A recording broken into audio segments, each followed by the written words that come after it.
O platonismo de Agostinho, o bispo de Hipona. Agostinho, o bispo de Hipona, nasceu no norte da África proconsular, em uma pequena cidade chamada Tagaste.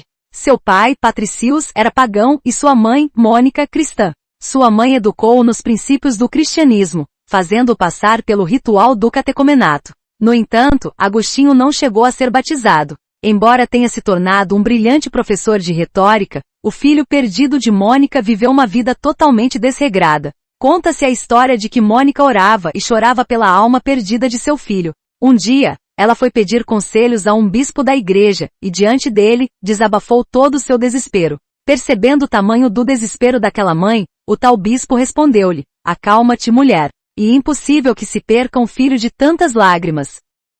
Mais tarde, depois de ter sido batizado, disse que Agostinho teria dito que as lágrimas de sua mãe se tornaram o início de seu batismo. O que Mônica não sabia, enquanto chorava, era que Agostinho não só se converteria ao cristianismo, mas também se tornaria o piedoso e amoroso bispo de Hipona. Como os jovens de seu tempo, Agostinho foi profundamente educado de acordo com a tradição do platonismo, que, sem dúvida, foi a filosofia que mais influenciou o pensamento cristão primitivo. A síntese dos dois mundos que estudamos no tema anterior foi usada por muitos pensadores cristãos como a mais apropriada síntese explicativa da cosmologia cristã, isto é, da doutrina cristã do mundo. No período do cristianismo primitivo, muitos pensadores cristãos usavam o platonismo para explicar que as coisas materiais não são as realidades últimas e que existe uma realidade espiritual que, de fato, é a verdadeira realidade. A felicidade no mundo sensível é mera aparência, só o mundo celestial pode ser a verdadeira felicidade, pois é lá que veremos a Deus face a face. Portanto, a base da rejeição do mundo sensível surgiu de uma negação da experiência sensorial, em detrimento da expectativa de contemplação de Deus. Para entendermos melhor o sentido dessa visão pessimista do mundo sensível, precisamos apresentar a síntese platônica tal como Agostinho a concebia.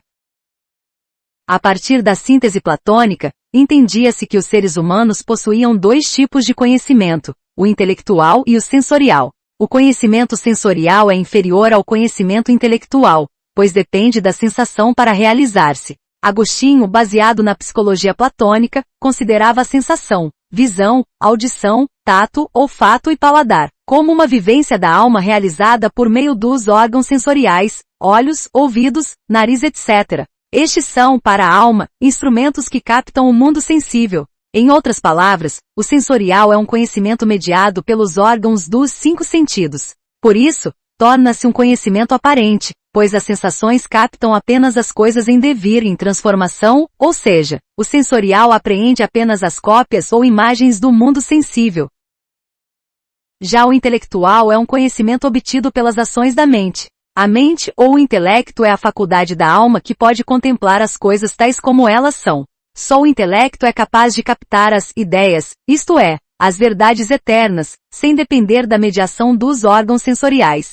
Pelo intelecto, a alma alcança o verdadeiro conhecimento, e obtém a certeza de tal conhecimento por intermédio da contemplação das verdades eternas, absolutas e imutáveis. Em conformidade com Platão, Agostinho acreditava que o conhecimento intelectual sempre é verdadeiro, pois os objetos desse conhecimento são, absolutamente, imutáveis. Ora, se o conhecimento sensorial e um conhecimento de objetos sempre mutáveis, então, o sensorial não pode ser um conhecimento verdadeiro. É óbvio que o conhecimento sensorial tem a sua importância, principalmente, se levarmos em consideração a vida no seu dia a dia. Porém, segundo Agostinho, se concentrarmos nossa atenção apenas na esfera do mutável, do transitório, do passageiro, perderemos a visão do eterno, do imutável, do duradouro. Em outras palavras, perderemos o alvo de toda a nossa busca, que é alcançar a verdade em toda a sua plenitude. Antes de prosseguirmos, é necessário advertir que o sensorial não é uma exclusividade dos seres humanos. A sensação também é comum aos animais. Um substrato marinho, como a anêmona, por exemplo, tem sensação. Porém, isso não significa que as anêmonas sejam racionais. Diferentemente dos animais, os seres humanos têm, além do conhecimento sensorial, um conhecimento intelectual, que possibilita o juízo sobre as coisas sensíveis. No capítulo 2 de A Trindade, Agostinho afirma que os animais podem perceber o mundo sensível através das sensações. podendo inclusive recordar e desejar o que é útil ou evitar o que é nocivo. Todavia, não podem efetuar nenhuma outra operação da alma que requeira o uso exclusivo da razão. Por exemplo, um animal não pode julgar sobre as coisas sensíveis a ponto de concluir que elas não passam de sombras das ideias eternas e imutáveis. Em contrapartida, o ser humano pode julgar sobre as coisas sensíveis e também percebê-las como aproximações do que é perfeito. Em suas palavras, pertence à razão superior, conhecimento intelectual, a possibilidade de julgar a respeito das realidades sensíveis, segundo razões incorpóreas e eternas. Essas razões, se não estiverem acima da mente humana, não seriam imutáveis. Entretanto, se elas não tivessem nenhuma ligação com o nosso ser, que lhes é submisso, não poderíamos emitir juízo algum a respeito daquelas realidades corporais. Ora, fazemos juízo sobre tais realidades, baseados na razão de suas dimensões e figuras, e cuja razão nossa mente, intelecto reconhece como imutável. Imutável,